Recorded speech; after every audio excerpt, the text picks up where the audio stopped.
But Oh, yeah. The last thing I want to say is that it took me 6 years. Six. oh, It took me 6 years to be able to get to a point where I could recognize my voice. Within that 6 years, I was having kids. I was breastfeeding. I was changing diapers. I was changing jobs. It took me 6 years to be able to get over my brokenness, to have enough voice to even understand and comprehend what I wanted to do. I didn't know what to do. What I knew is this is not where I should be. But I didn't even know, I didn't have enough time. Life was happening. Life was happening. I have to get up. I have to feed kids. I have to pay mortgage. I have to pay my car note. When am I really going to have time to sit and think of what is happening? I don't. Life doesn't stop for you to say, let me hear what my friend said, let me process it. Because your brain is broken. What should take you 30 minutes to process is now taking you 17 hours. I don't have 17 hours to spare to process. So then I just keep piling up and it keeps piling up and it keeps piling up to the point where I can't even acknowledge it anymore. I just have to be and do. So page 8 weeks, that is nothing. That's nothing for you to expect that she'll be able to hear what counselors and so-called therapists slash panelists are telling her. She has no space to be even able to process it. And then he's continuing to have sex with her, and the hormones are continuing to confuse her even more. And she's trying to figure out, is it true that this girl's really pregnant? And then Mr. Dwight is coming, Dr. Dwight, whatever president, whatever he is still coming. Like, she has no time in 8 weeks to process the level of trash that she's dealing with at all. So it can be very, I mean, unless you've been in it, you wouldn't know. yeah.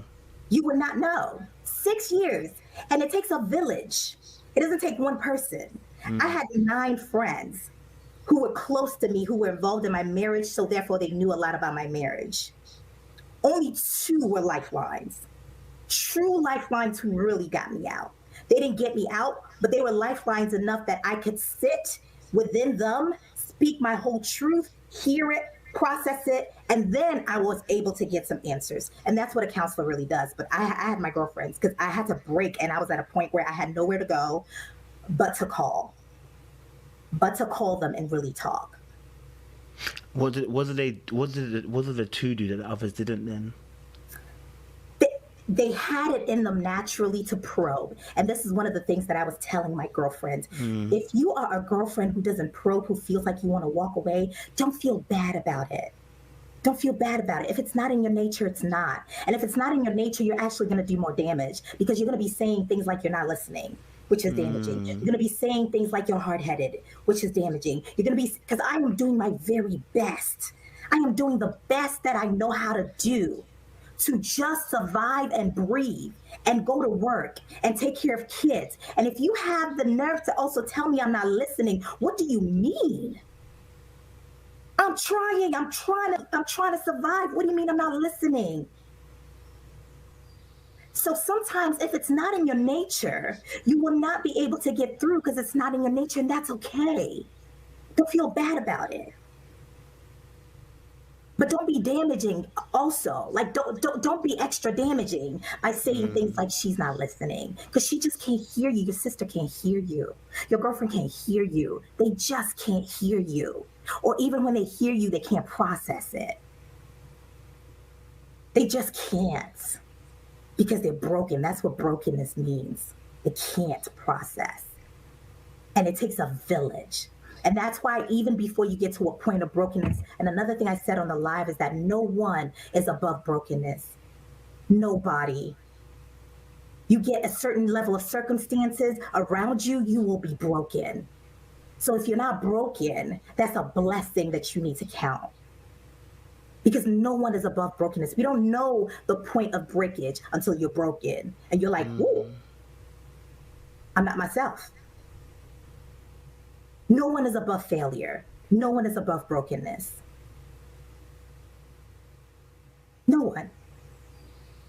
So before you get to a point where you're broken, you need to have your village. You need to have your support system. You need to know the people who, oh, okay, this one has a natural level of empathy that if I go to, I can actually pour myself into and they will hear me. It's not everyone. It's not everyone. It's not everyone that is naturally that empathetic person. You can't force people to be that because they're not supposed to be. We all have a part to play in this world, right? That's the beauty of it. If you were all empaths, this will be a crazy world. And so we're not all meant to be empaths. But those are the ones that you want to align yourself. No, not all empaths, but those one empaths will be the ones who will be able to pull you out. 9 girlfriends, and I love all of them, but 2 of them were my lifelines. And again, I'll say it doesn't mean that they were more important than any of the other ones, but personality-wise, they were the ones who naturally knew how to gauge the distance that is needed to be able to come to my rescue when I needed it. I'm hearing you. Hearing you. Sorry, Light wanted to add really quickly before we get to the end, guys, because we're gonna bring this to a close. Go for it, Light, and then we'll bring this to a close. Adjo, I actually saw that video that you did with your friends. So I want to just thank you for sharing your experience, because a lot of young women and women in general are listening to that type of experience and maybe seeing themselves a little bit clearer. Thank you for that. Before when I put that comment in, you guys hadn't hit all the bullet points yet, but Kojo and Adjoa, you guys just hit all the bullet points in this story. But I'm going to share this personal example just as sort of a response about how the support systems, the level of impact that we have is very limited. It really is limited to the person that you're trying to help. The victim is more in control than we might want to think when it comes to the support system, but they relinquish their control to the person that is brainwashing them, basically, and equating that to what you were talking about, Kojo. And my example is of my cousin, my first cousin. She was my best friend when we were in our 20s, the early 20s, and she was a very outgoing person. We used to go to the clubs, we used to do all, and she met this guy who right away I kind of saw was a bit controlling, and he didn't like people around her, and to keep all that shit, I kind of saw him coming. And it was my habit to sort of say, this is not a good guy for you, and to sort of get to that guy and say, I see you. You're not doing this in a vacuum. I see what's going on. And I said to him one day, you know what? She's my blood. She's my best friend. I'm going to be here long before you, long after you're gone. And my whole family saw what was happening, and we tried to work with her. But what happened with this guy is he told her whatever this is, he told her, and cut me out of her life, literally. She would not engage with me because I was so hard on this guy. And my family, her siblings, my other cousins, her parents, they all tried so many things for many years. They literally did try to kidnap her at one point, Kojo. They tried to do that, a deprogramming intervention kind of thing, and it just didn't work. He came looking for her, but she literally got up and walked out with him. It was really all under her control. But yes, because she was so broken, there was something that he was providing for her that she wasn't getting anywhere else. So the abuse was for her an acceptable liability. And the bulk of the story is that she was pretty much isolated from the majority of our family for the better part of 20 years. And she and I didn't reconnect until well after that, because I was afraid to reconnect with her on that level. She was afraid to reconnect with me on that level. And really, we really haven't talked about it even in depth, except that now we're a little closer. But we have to work on that. We still have to work on that. And the reason I share that example is because as the outsiders, we do have to, you said this, Kojo, you guys were speaking about this after I, asked if I could come on, otherwise I might not have bothered. But what happened is we, as her support system, had to take the step back and prepare ourselves for when she was ready, because she had to be ready.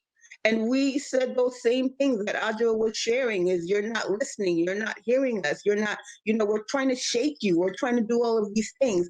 And it really had to get to the point where she saw that things were, she didn't want this life. I mean, really, it had to get to the point where she was literally in fear of her life and had to flee the state. And she went to another state and she literally hid. And that's pretty much not an uncommon thing, as we know. There are women victims of abuse. Forgive me if I'm a little emotional about that, but there are victims of abuse that have to go into some sort of system where they are just, they go through a chain of helpers that will remove them completely from being able to be found. That literally has to happen.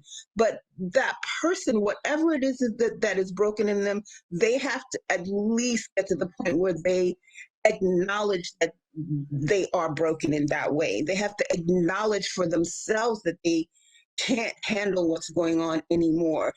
And they have to acknowledge that they want to live. So I think sometimes that they don't recognize, some don't recognize that you could die. And some recognize that they might die, but they feel that they can't leave. It really has got to be them getting to the point of knowing really understanding what's happening in themselves. And I don't think that there's much that a lot of us can do about that.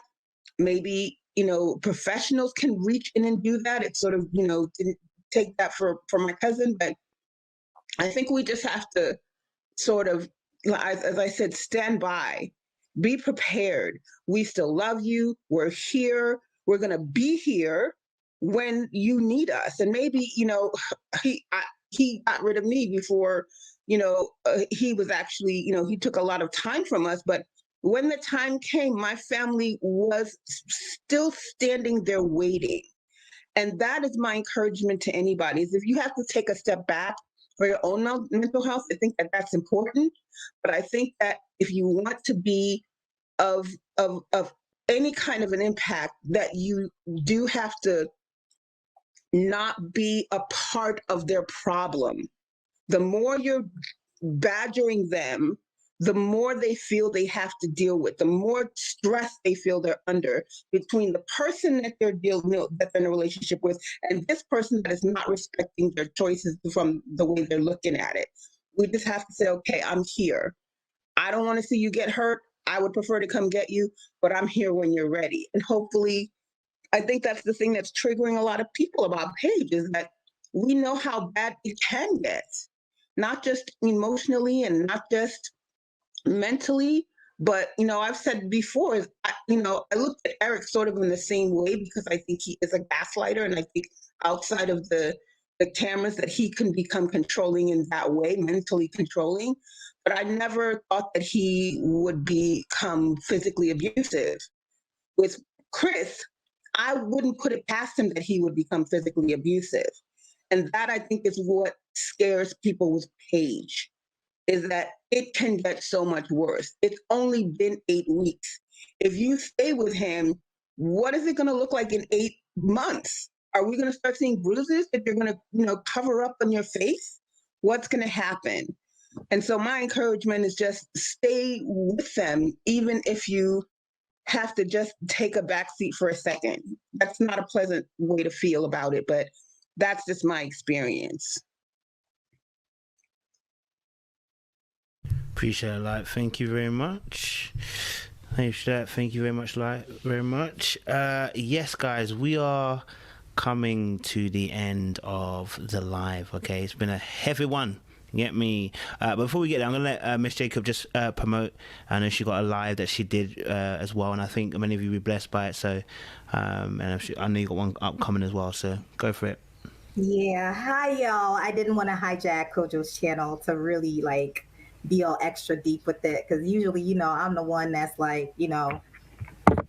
saying silly things, but I think this is really important and this is necessary. I had a live on my channel, which is unlearning IPOB with Adjoa, and I would love you guys to check it out because it was a live with my bridesmaids, my 9 bridesmaids, and we talked through how they viewed me as I was going through these years. I was in my marriage for 8 years. And again, it's not to demonize the my ex-husband because it takes two. I chose him. I chose to marry him. So there's some parts that I have to play in taking accountability. So it wasn't about him. It was just more so about my journey and the characteristics that they saw that caused me to get to where I was. So if you guys could please check it out, I'm going to just put my name's on here already, so I'm just gonna say hey in here, and you have my handle to be able to check it out.